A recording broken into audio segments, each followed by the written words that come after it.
Bonjour à tous, ravi de vous retrouver pour ce nouveau numéro d'En Plateau avec. Aujourd'hui, on va parler ISR, donner du sens à son épargne, investir dans des projets rentables mais aussi profitables à la planète et à la société en général. C'est un rêve qui est en train de se concrétiser. Les actifs ISR n'ont jamais été aussi à la mode. Mais pour un particulier, le défi, c'est de trier le bon grain de livret pour remplir ses objectifs à la fois patrimoniaux, financiers et responsables. Alors comment choisir le bon placement ISR? Quelles sont les normes, les critères d'évaluation et finalement, à quoi servent-ils nos placements ISR? Sont-ils vraiment utiles? On va en parler aujourd'hui avec nos trois invités en plateau. Bertrand Alfandari, bonjour. Bonjour Sidonie. Vous êtes responsable du développement ETF chez BNP Paribas Asset Management. Laurent Vidal, bonjour. Bonjour Sidonie. Directeur du développement chez Ecofi. Et Pierre Barral, bonjour. Bonjour Sidonie. Vous êtes directeur de la gestion diversifiée de Natixis Investment Manager Solutions. Alors, pour cette première partie, une question, une définition peut-être d'abord, celle de l'ISR. L'ISR est un placement qui vise à concilier performance économique et impact social et environnemental en finançant les entreprises et les entités publiques qui contribuent au développement durable, quel que soit leur secteur d'activité. En influençant la gouvernance et le comportement des acteurs, l'ISR favorise ainsi une économie responsable. Alors la définition, je la tire du dictionnaire de l'Association française de gestion. Elle est peut-être un peu compliquée. Est-ce que c'est un placement à la mode? C'est peut-être la question qu'on pourrait se poser en propos liminaire, puisque les chiffres de collecte n'ont jamais été aussi impressionnants. Bertrand Alfandari, qu'est-ce que vous en pensez? Moi, je ne parlerai pas de mode. C'est vraiment structurel comme transformation. Elle a démarré il y a déjà 20 ans. Et on observe maintenant que ça fait partie des processus de gestion et des processus de sélection, même de placement des investisseurs finaux. Je vais vous donner un chiffre sur le marché des ETF, donc des fonds indiciels cotés. Ça représente 12% des encours en Europe. Alors, on peut estimer que c'est rien du tout, mais c'était 3% il y a encore 2 ans. Et la collecte, quand on regarde les flux, c'est 50% de la collecte aujourd'hui en Europe sur les ETF qui se dirigent vers des ETF qui répliquent des indices ISR ou ESG. Donc c'est structurellement très fort, c'était comme ça aussi l'année dernière et ça va s'accentuer. Donc on ne parle pas de mode, on parle vraiment d'une tendance de fond. Laurent Vidal, phénomène d'accélération dont parlait Bertrand Alfandari, vous êtes d'accord avec ça? C'est-à-dire que depuis 4-5 ans, la collecte explose? Je partage ce que disait Bertrand à l'instant, effectivement. C'est une réalité sociétale, d'abord, dans un premier temps, tout simplement parce qu'on n'a jamais connu autant de catastrophes naturelles que ces dernières années. On a lu cet été le rapport du GIEC qui nous dit que depuis le 29 juillet, l'humanité vit à crédit. Donc c'est une réalité sociétale que d'être responsable de nos investissements, d'une part, et c'est une réalité aussi réglementaire. Bertrand parlait du nombre de solutions qui existent pour investir responsablement. En France, on parle aujourd'hui quasiment de 45% des encours qui sont gérés sur le territoire qui sont responsables. Chez nous, chez Ecofi, 8 fonds sur 10 parmi les plus gros collecteurs représentent les fonds qui sont les plus vertueux d'un point de vue environnemental, social et de gouvernance. Je posais la question d'un phénomène de mode. Je comprends bien que c'est une tendance peut-être long terme. Pierre Barral, donc on n'est pas sur un effet éphémère. C'est-à-dire qu'on voit qu'il y a vraiment des investisseurs qui veulent aller vers l'ISR. Oui, absolument. On n'est pas du tout dans un effet éphémère, dans un effet de mode. La mode, c'est le temps très court. Nous, là, sur ce sujet-là, on est sur le temps très, très long. Il suffit de regarder la COP21 de 2015 qui fixe des objectifs de réduction, des objectifs bas carbone pour l'ensemble de la planète et qui cherche à flécher également les investissements vers ces objectifs-là sur des horizons qui vont jusqu'à 2100. Donc, on est vraiment entré dans le temps long. Et là, la planète finance, j'ai envie de dire, à partir de ce moment-là, même avant déjà, mais a vraiment accéléré et commencé à s'organiser à partir de cette étape-là. Donc on est parti pour très longtemps et c'est en train de s'accélérer en ce moment. Donc on est loin de la mode. Juste un élément de contexte peut-être qui est lié à la crise sanitaire, fait exceptionnel qu'on a vécu effectivement depuis 1 an et demi. Est-ce que ça a accéléré ce mouvement? Bertrand? Oui, ça l'a sans doute accéléré. Après, quand on regarde la tendance de l'année dernière, c'était à peu près la même. En tout cas, il y a une prise de conscience, je dirais, des particuliers qui est plus forte. Les investisseurs professionnels, c'est 80% des flux sur les fonds indiciels cotés. Ça fait déjà un petit moment qu'ils ont pris le virage de l'ISR et de l'ESG, soit pour des questions réglementaires, soit pour répondre à la demande de leurs clients finaux. En revanche, les investisseurs particuliers, eux, étaient peut-être un peu sceptiques sur le fait d'investir responsable. Ils y sont venus tenue avec les effets de la crise sanitaire, notamment sur les aspects sociétaux, mais aussi sur les aspects environnementaux. Maintenant, on ne peut pas échapper à la transition énergétique. Voilà, c'est ça, il y a une prise de conscience, peut-être, Pierre Barral, au-delà des investisseurs, des fameux zinzins, investisseurs institutionnels, chez tout un chacun, chez les particuliers investisseurs, qu'il faut investir aujourd'hui responsable, durable, transition énergétique. Oui, c'est vrai, il y a une prise de conscience qui est très claire. Cette crise a révélé et a remis en tout cas l'homme au centre des préoccupations de nos dirigeants. La réglementation est en train de s'adapter et on voit l'accélération d'ailleurs de cette réglementation qui est en train de se produire. Et pour le coup, les particuliers, les investisseurs ont tous, ensemble et au même moment, compris que la problématique devenait vraiment très urgente. Et je pense que ça se voit aujourd'hui dans les chiffres de collecte et dans l'intérêt que nous montrent tous les investisseurs, tous les particuliers qui s'intéressent de plus en plus à ce sujet-là. Alors, il y a effectivement l'intérêt, le côté responsable de l'ISR, mais il y a aussi derrière quand même une recherche de rendement. Est-ce que c'est conciliable, le rendement, avec les convictions, l'éthique? Laurent Vidal. Absolument. Alors, à tel point que nous, chez Ecofi, on en a fait notre philosophie d'investissement. On l'a même écrit dans notre raison d'être. Construire, bâtir des solutions d'investissement qui allient la performance financière et le respect de l'homme et de la planète. Donc on en a fait notre philosophie d'investissement, on le dit dans notre raison d'être, ça fait 40 ans qu'on est là-dedans, on est convaincu que ce sont dans les pépites les plus vertueuses qu'on va trouver demain les grands de ce monde, d'un point de vue industriel, en tout cas. De performance, donc on ne peut pas opposer finalement rendement et éthique, Pierre Barral? Non, rendement et éthique ne sont pas opposables, ce n'est pas l'une ou l'autre, c'est l'une et l'autre aujourd'hui. Et il suffit de regarder les performances d'ailleurs qu'ont réussi à générer la plupart des fonds ESG, ne serait-ce que sur l'année dernière, qui sont des performances tout à fait exceptionnelles, qui ont battu entre 4 et 8 points en moyenne les marchés indiciels. Donc là, on est sur quelque chose de très très fort. Cette année a commencé un peu plus difficilement, mais continue à bien performer. Donc de ce point de vue-là, on peut dire que le rendement est tout à fait cohérent avec l'éthique.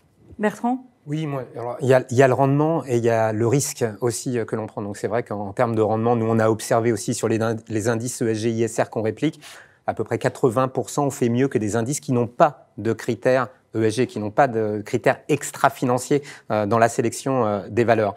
Mais ce que je voulais dire, c'est que là, on parle surtout de placement action. Sur la partie obligataire, pour ceux qui souhaiteraient investir sur la partie obligataire, le virage est en train d'être pris. Mais on n'est pas sur la même dynamique sur des placements obligataires que ce que l'on observe sur la partie action. Donc voilà, oui, je dirais, il y a la partie performance, il y a la partie risque. Et ce que l'on observe, par exemple, sur la volatilité 1 an des indices ESG, on est globalement sur des niveaux de risque plus faibles que sur des indices non ESG. Et ça, c'est étonnant parce que l'ESG, c'est des exclusions, c'est des restrictions, c'est des filtres. Donc, on va réduire l'univers d'investissement par 5, par 10. Donc, normalement, par construction, on augmente le risque quand on investit sur moins de valeur. Eh bien non, grâce à cette sélection qualitative, on va dire, d'entreprises, on arrive à diminuer aussi le risque. Un mot, Laurent Vidal? Une statistique, l'Université de New York de Rockefeller a étudié 1000 projets sur ces 5 dernières années. 76% d'entre eux sont plus rentables, plus performants, une fois qu'on les a ajustés du risque. C'est ce que disait Bertrand à l'instant. Et puis il y a 2 composantes dans l'investissement. Je le disais tout à l'heure, il y a une réalité sociétale et il y a une réalité réglementaire. Dans la réalité réglementaire, depuis une vingtaine d'années, le régulateur nous amène vers là, progressivement, avec une accélération depuis la COP21. On va vivre la COP26 dans pas longtemps. Il va y avoir vraisemblablement un deuxième phénomène d'accélération. Et puis, il y a surtout 2 types d'investisseurs. Les investisseurs professionnels et les investisseurs particuliers. Les investisseurs professionnels sont venus plus tôt par la réglementation et par une approche qui est plus rationnelle. Les investisseurs particuliers, eux, ont une approche plus, je dirais pas sentimentale, mais une approche qui est beaucoup plus de conviction. Et donc, les investisseurs particuliers, eux, vont venir chercher des thématiques d'investissement. Donc, moins de risques, du rendement, des thématiques qui correspondent aux investisseurs, bref, un boulevard pour l'ISR. La question, c'est sur quel produit doit-on miser pour acheter de l'ISR, quel type de produit et surtout quel label? On en parle dans cette deuxième partie.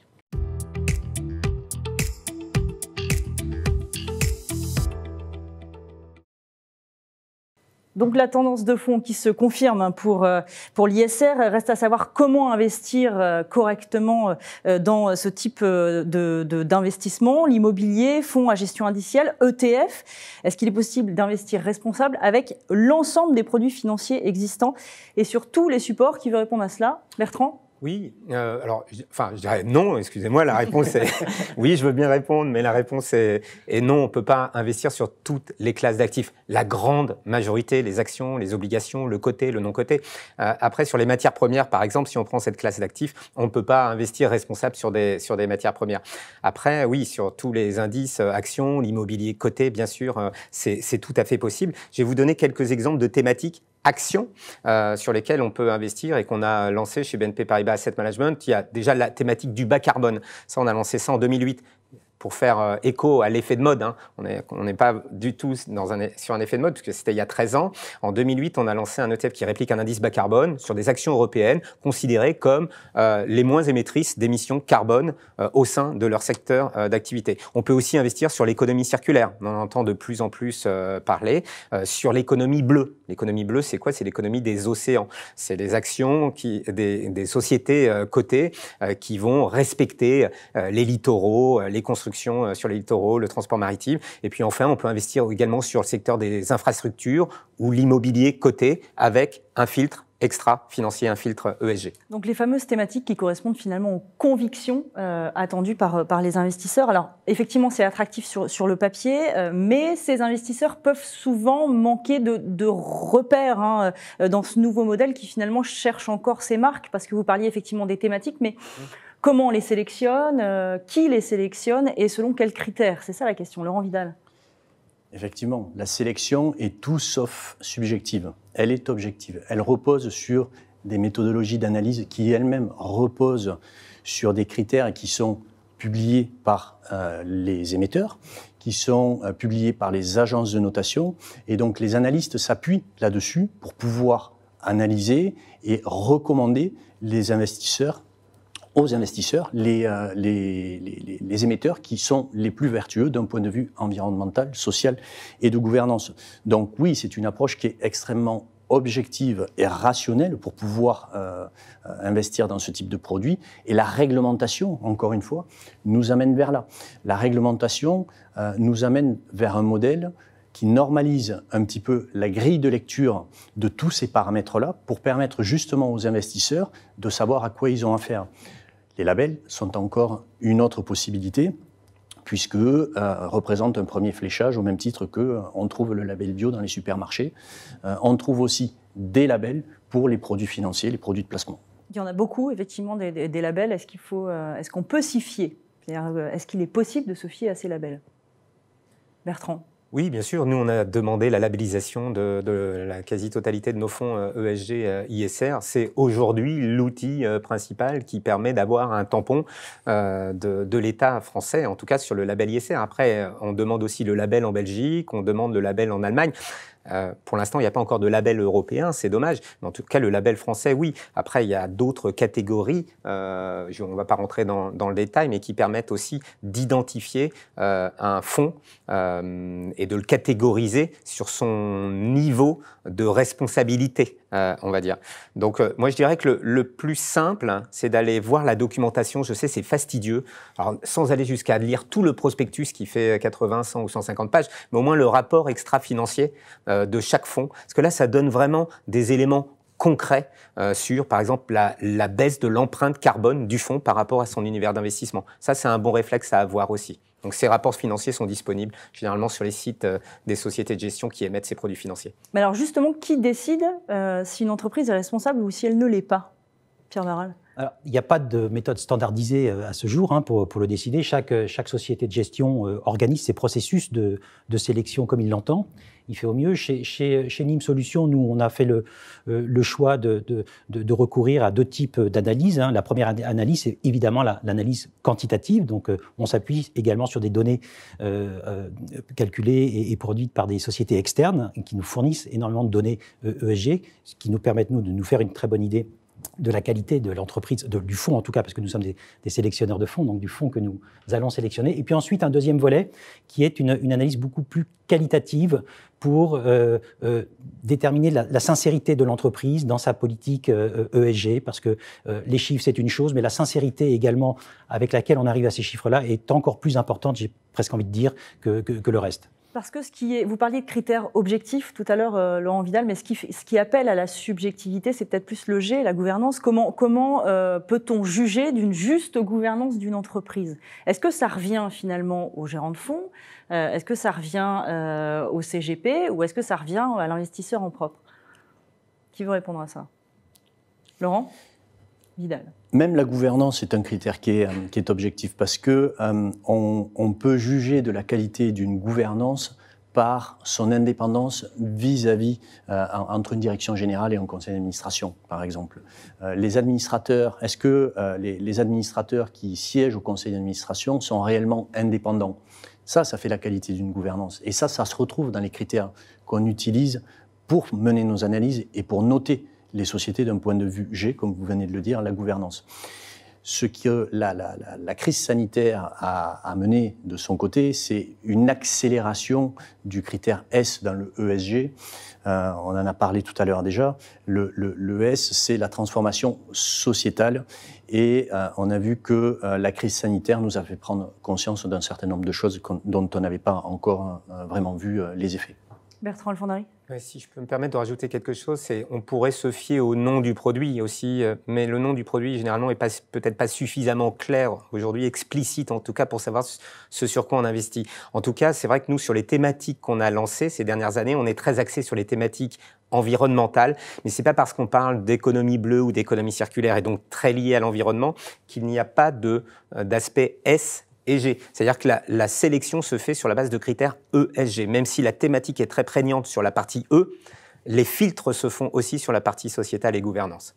Ça veut dire que vous poussez la partie E, mais vous gardez quand même l'ensemble des critères ESG pour être sûr que l'entreprise... La notation se fait sur l'ensemble. La notation, c'est-à-dire le scoring, on va dire, on va retenir les meilleurs élèves d'un univers ou d'un secteur d'activité, et ça se fait sur la base des meilleures notes en termes de gouvernance, d'aspect sociétal et environnemental. Bon, on y comprend donc un peu mieux sur les labels et les critères de notation de ces fameux ESG. L'idée peut-être de fond pour la dernière partie, ce serait de se poser une question. Finalement, l'ISR, est-ce que ça rapporte, est-ce que ça sert à quelque chose, c'est-à-dire d'un point de vue utilité publique? On en parle tout de suite.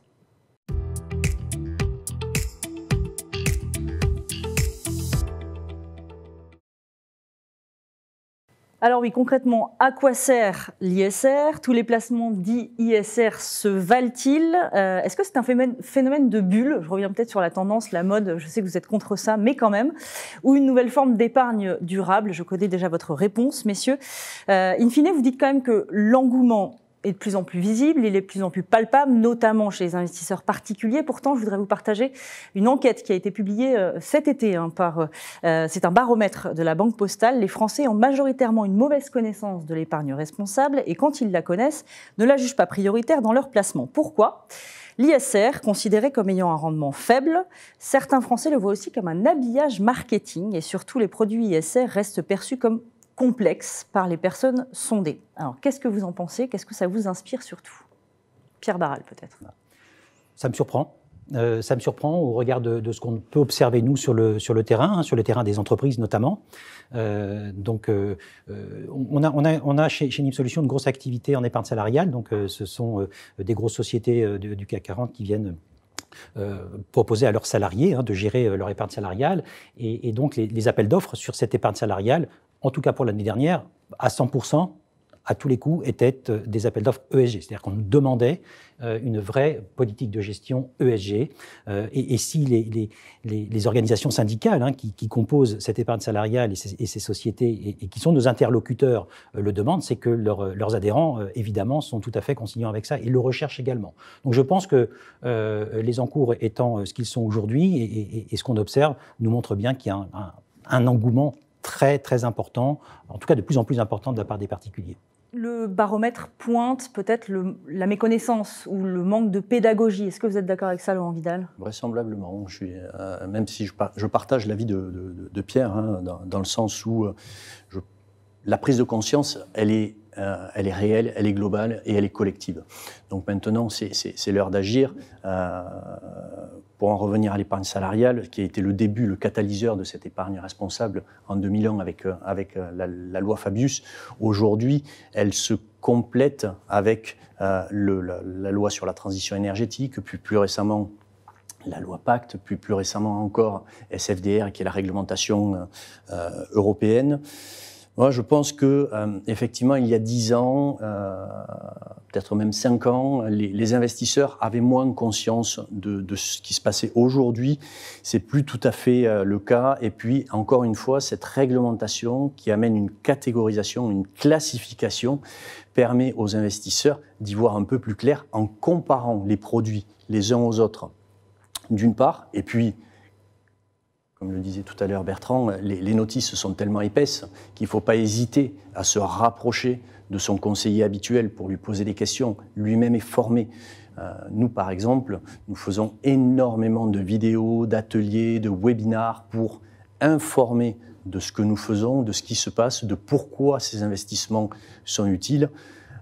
Il n'y a pas une journée où on n'ouvre pas un journal où on ne parle pas de green economy, où on ne parle pas de Green Deal, où on ne parle pas de réduction de gaz à effet de serre, etc. etc. Donc la prise de conscience est là, les produits sont là.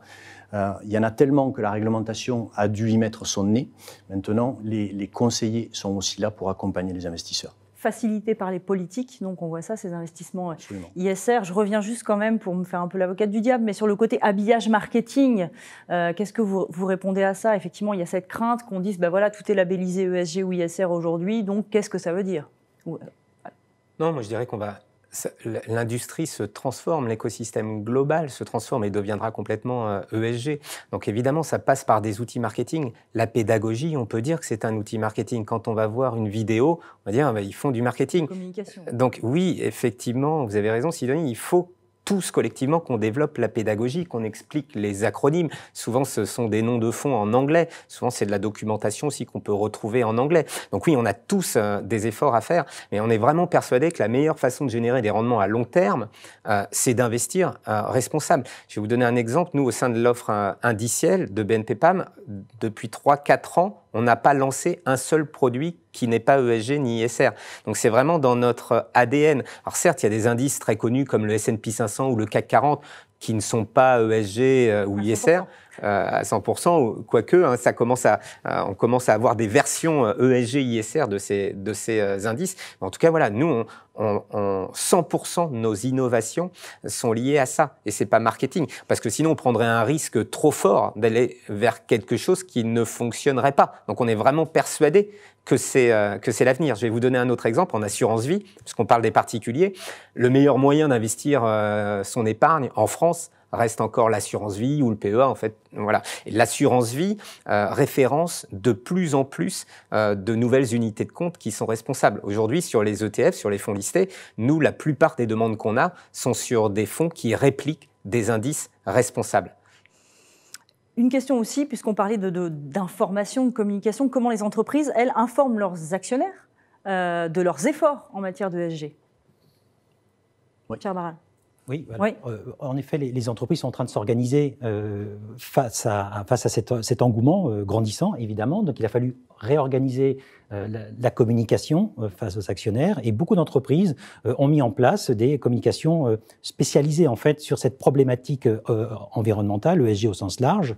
Elles ont embauché également des responsables de communication sur ces sujets-là précisément qui viennent répondre aux actionnaires, en particulier sur des questions pointues. Et de la même manière, de l'autre côté, en fait, les investisseurs, donc les actionnaires de ces sociétés vont plus loin. Et les sociétés de gestion, l'un de nos affiliés Mirova fonctionne comme ça. Il va même vers l'entreprise pour l'accompagner et lui suggérer des évolutions à faire dans sa politique ESG au quotidien. Et donc, il y a une sorte de partenariat qui est en train de se faire. Et donc, une véritable évolution qui est en train de se produire. Ça peut faire partie aussi de ces fameux critères ESG que de laisser les actionnaires influer sur la politique générale de l'entreprise. Exactement, c'est un point très positif. Laurent Vidal ? Oui, il y a effectivement deux choses. La première, c'est la disponibilité de l'information, et aujourd'hui elle est pléthore, je crois que tout le monde l'a compris. Et puis ensuite, il y a la communication. La communication, c'est de la répétition, et l'éducation, c'est aussi de la répétition. Donc la documentation, l'information qui est à la disposition effectivement de l'investisseur, entre les assemblées générales, les rapports annuels, pour les sociétés de plus de 500 collaborateurs, vous avez le document de publication des performances extra-financières, vous avez les réseaux sociaux, les chargés de communication, comme le disait Pierre, et puis les sociétés de gestion qui, elles, dialoguent en plus avec ces entreprises, permettent de donner une grille de lecture supplémentaire. Maintenant, pour utiliser ces informations-là, effectivement, ça demande un petit peu de temps, un petit peu de culture, et encore une fois, c'est pour ça que la réglementation nous a amené vers plus de normes, et que les conseillers sont là pour accompagner encore une fois les investisseurs. Justement, on va s'inscrire sur le moyen-long terme, si vous le voulez bien, pour terminer. Je vous lance un défi en 30 secondes chacun, messieurs. Dans 3 à 5 ans, comment vous voyez l'ISR ? C'est-à-dire, est-ce que ce sera totalement intégré, qu'on aura oublié ces critères au point que toutes les entreprises seront ISR ou ESG ? Qui veut répondre à ça en premier ? Bertrand.